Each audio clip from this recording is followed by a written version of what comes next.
9 équipes, un objectif, faire preuve de créativité. On utilise des Legos. Ça peut paraître simple, mais en réalité, ça devient rapidement complexe. Mais l'avantage, c'est que c'est facile de créer des mécanismes avec ça. Fait que les jeunes ont des défis à faire, ils ont des missions à accomplir avec des blocs Lego et des moteurs.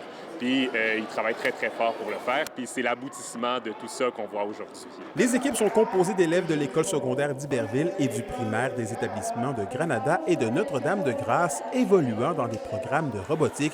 Au-delà de ses allures enfantines, la compétition de la Ligue Lego First n'est pas un jeu d'enfant. Selon vous, qu'est-ce que ça prend pour bien performer dans ce type de compétition-là? Une intention claire, nette et précise. Puis tu vas concentrer sur ton intention, puis si tu es concentré, ben tu vas réussir à performer. Ne pas trop stresser, parce que si on stresse trop, on fait des erreurs, puis c'est pas bon. Fait que surtout, accorder l'erreur. Fait contraignant, les participants n'ont pas le contrôle direct sur leur robot.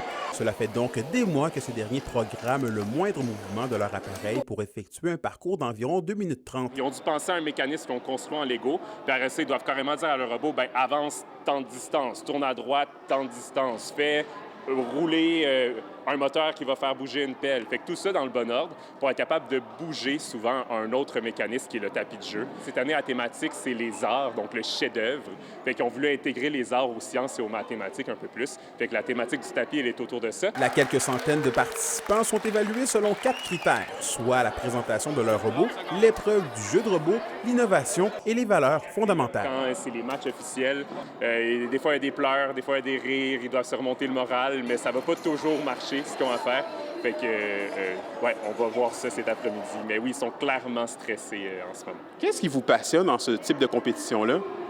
Que c'est vraiment social. Moi, j'aime beaucoup l'informatique, c'est pour ça que j'aime ça, programmer les robots. La compétitivité, l'amitié qu'on a avec tous nos coéquipiers. Quand j'étais jeune, je faisais beaucoup de Lego.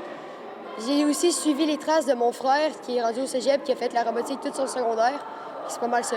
OK, une affaire familiale. Là. Ouais, pas mal. C'est donc 5 des 9 équipes présentes aujourd'hui qui pourront, une fois qualifiées, se rendre à la compétition provinciale prévue le 26 avril prochain à Longueuil. Anthony Dallaire, RNC Nouvelles, Rwanda.